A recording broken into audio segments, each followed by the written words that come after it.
The US and Brazil are the two largest exporters of soybeans.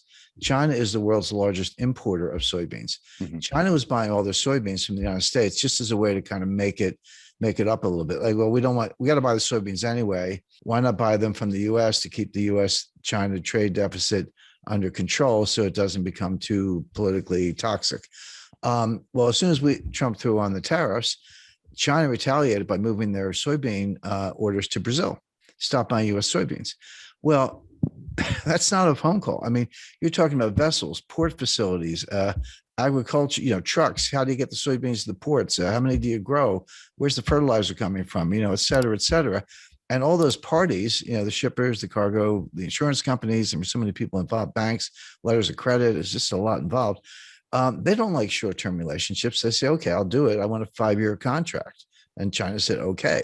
So they reconfigured all those transportation lanes to get the soybeans from Brazil. All of a sudden, you're a U.S. soybean grower. You say, well, what do? Well, we started selling them to the Netherlands because the Netherlands needs soybeans too. So now instead of shipping them from like Port of LA to Ningbo and near Shanghai, we're shipping them from Port of Houston to, I don't know, France, and Marseille or someplace. Or Rotterdam. So the point being, you completely scrambled all these supply chain relationships. I talked to the guy who, look, this is a worldwide endeavor, but he was probably the single most responsible individual for all the significant developments in the supply chain in the last 30 years. And he said to me, Jim, you have to understand, it took us 30 years to build it. We blew it up in 3 years. It's not going to come back overnight. It's going to take 10 years or more to rebuild it. And what I talk about in the book is supply chain 1.0, which is 1989 to 2019, and then supply chain 2.0, which kind of starts now, but is going to go indefinitely because it's going to take a long time to put this together. It's it's like dropping a vase and it breaks in 1,000 pieces. You can't put it back together. You got to go buy a new vase.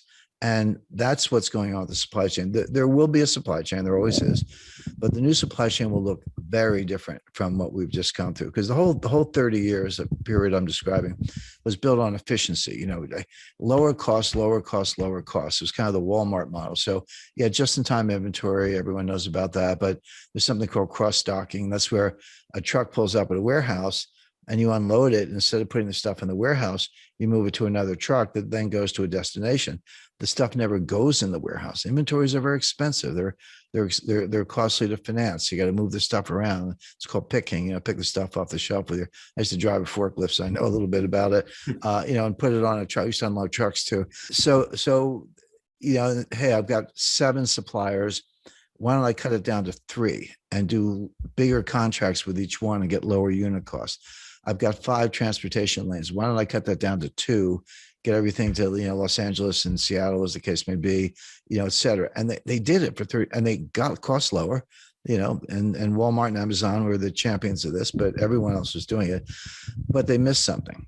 What they missed was that while they were getting those unit costs lower for consumers, there were hidden costs, and the main hidden cost was you were creating greater frailty. This whole system was subject to a massive, massive breakdown. So, what happens if you have 2 suppliers and they both go on strike? What happens if you have one port of entry and it's backlogged? What happens if you've got cross-docking in warehouses and there aren't enough trucks? There are 80,000. We need 80,000 drivers. 80,000 drivers.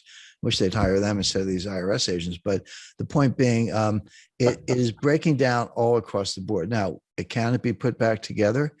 Yes, but the biggest difference between 2.0 and 1.0. This goes by different names. Janet Yellen called it friendshoring, and Macron called it a constellation of nations club, if you will.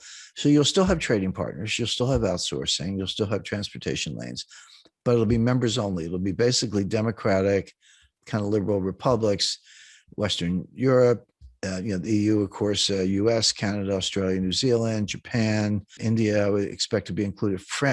Friendly nations, but China's out. We're decoupling from them. They're decoupling from us. This isn't US driven. The US is participating, but this is what China wants too. Both sides are decoupling as fast as they can. China can develop its own network, maybe Central Asian republics, some Southeast Asian suppliers and so forth, but they're going to lose customers. Well, most of their customers actually in the United States. We won't buy their stuff and we won't sell them our stuff, particularly high tech stuff. So the world's going to break, and these new clubs are going to be formed, and there will be trade and there will be transportation lanes, but it'll be much more restrictive. Now, will prices be a little higher? Yes, but it'll be more secure. So the way I describe that, if you buy insurance on your house, or I buy insurance on my house, you don't want your house to burn down. You hope it doesn't. But if it does, you don't think your insurance premiums are a waste of money. Like when you write that check, you're like, that's money well spent. When you pay higher prices for consumer goods, the delta between the old price and the new price is your insurance premium for a more reliable system. And also, there's a big national security component to this. And I talk about Russia and Ukraine and China in the book. So that's all. So the how the supply, what the supply chain breakdown means. Chapter 1, Chapter 2, what caused it, and we talked about that. And 3, where is it going? What are the constraints? And we talked about that. But then my editor, who's love working with us, she said, "Well, Jim, got to be a chapter on inflation." I said, "Of course we do. The supply chain breakdown is causing a lot of the inflation we see, and I'm going to write another chapter on deflation." And everyone's like, "Wait a second, why are you talking about deflation?" That's coming next. People are not ready for it. I know the inflation's here. I buy gasoline. I shop in the grocery store. I get it. I'm not. It's persistent. It's not transitory. I understand all that, but inflation has 2 major sources. One is the supply side, which is called cost push inflation. So that's energy price shocks. The stuff we're seeing coming out of Ukraine, fertilizer shortages, strategic metal shortages. Component suppliers who can't deliver stuff to factories in Germany and they're shutting down, et cetera. The other cause is from the demand side, and that's called demand pull inflation. Basically, it's psychological. Consumers pull demand forward. They're like, "Hey, I was thinking of buying a refrigerator. I better buy it today because the price is going to go up in 6 months." And in the 70s, we had both. It started with cost push with the Arab oil embargo, but it ended up demand pull. I was starting my career at the time. Your boss would just give you a raise. You didn't even have to ask. Inflation was going up so fast. Like, I better give this guy a raise. Like, here's another, $30,000 or whatever, because people would quit. And that sort of spun out of control until Volcker squashed it all. Right now, we do not have demand pull inflation. We don't. This is not what's going on. We do have cost push inflation.